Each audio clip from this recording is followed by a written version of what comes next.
D'abord, vu que j'étais pas initiée, quand j'ai commencé mon initiation, quand les gens ont commencé à m'embarquer dans ce Liban, j'ai eu, alors en tant que femme métisse, Oui. C'est beau parce que on nous demande tout le temps en France, mais tu es de quelle origine? Donc moi, je suis française et libanaise. Oui. Mais en soi, ça reste une inconnue, ce Liban. Je le porte en moi. En plus, en tant que femme artiste, on a une quête identitaire. Oui. Donc moi, j'avais forcément un amour de loin, de près en moi, mais il me fallait un vrai terrain pour ça.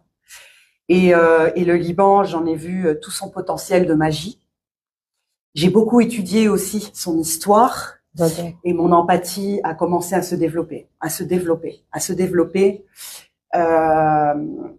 et mon indignation aussi de ce référencement. Il faut référencer l'abomination que subit le Liban. Oui.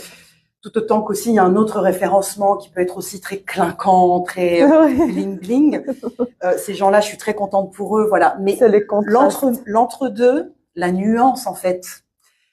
Moi, j'avais pu avoir l'expérience de cette nuance, et je me dis qu'il faut la référencer, quoi. Oui. Et voilà, le monde est effondré et j'ai envie de.